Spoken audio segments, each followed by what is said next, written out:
Aqui quem fala é a professora Mariana. Hoje eu vim conversar com vocês sobre dois continentes, a Ásia e a Oceania.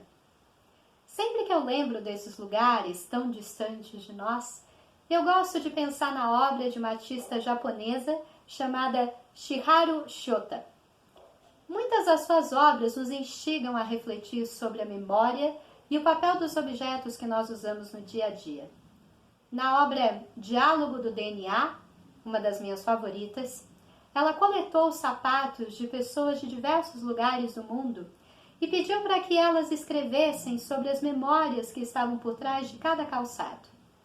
A artista leu cada um desses relatos, tão pessoais, e conectou simbolicamente esses sentimentos e histórias através de fios que se conectavam num único ponto. Para mim, essa obra mostra como as nossas histórias individuais, tão diferentes e vindas de lugares tão distantes, podem se conectar de alguma forma. Estudar e conhecer um pouco mais sobre continentes como Ásia e Oceania pode não só nos ajudar a identificar as diferenças, mas também a perceber o que há de comum, o que nos conecta, o que nos aproxima de alguma forma. Vamos lá?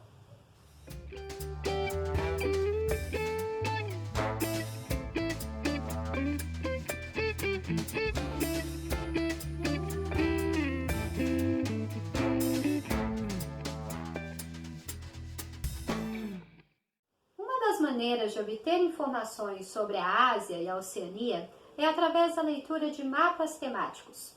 Para ficar um pouco mais fácil de compreender esses mapas e falar sobre esses continentes, é importante retomarmos algumas coisas. A primeira delas é a localização. Você consegue identificar onde estão a Ásia e a Oceania aqui no mapa mundi? Muito bem.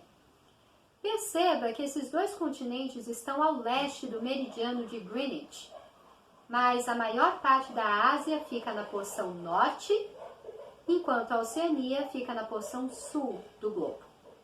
Vamos considerar só a Ásia agora por um momento. Esse é um continente bem grande, formado por diversos países. Alguns deles você já deve ter ouvido falar. Japão, China, Índia, Irã, Arábia Saudita e até parte do território da Rússia ficam aqui. Para ficar um pouco mais fácil de estudar esse continente, nós podemos subdividi-lo em algumas regiões. A regionalização que vamos considerar aqui é a usada pela Organização das Nações Unidas, mais conhecida como ONU. Para poder fazer as suas análises estatísticas, essa organização internacional definiu regionalizações para todos os continentes. No caso da Ásia, a ONU definiu 5 grandes regiões.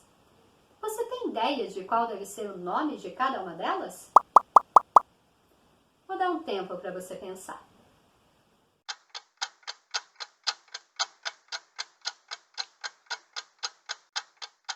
Pronto?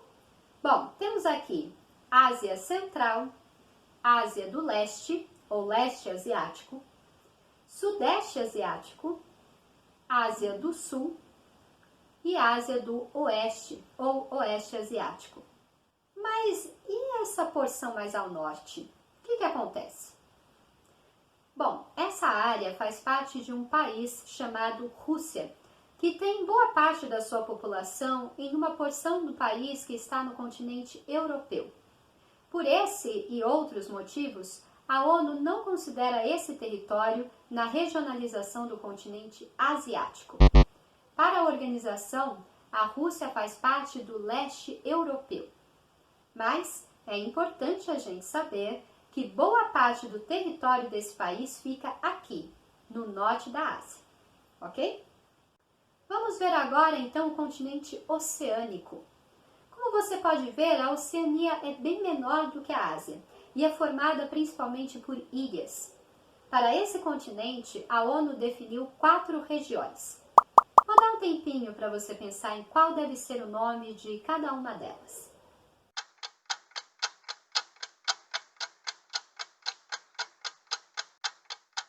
Pronto? A Oceania é formada principalmente pela região Austrália e Nova Zelândia, que além de envolver os países Austrália e Nova Zelândia, engloba algumas ilhas próximas. Além dessa região, nós temos na Oceania a região Melanésia, Micronésia e Polinésia. E eu não poderia falar sobre a Oceania sem fazer um destaque. Lembrem-se que esse continente também foi invadido e explorado por potências europeias. Esse processo, que no caso ocorreu principalmente a partir do século XVIII, também envolveu o extermínio de populações nativas que já ocupavam esses territórios.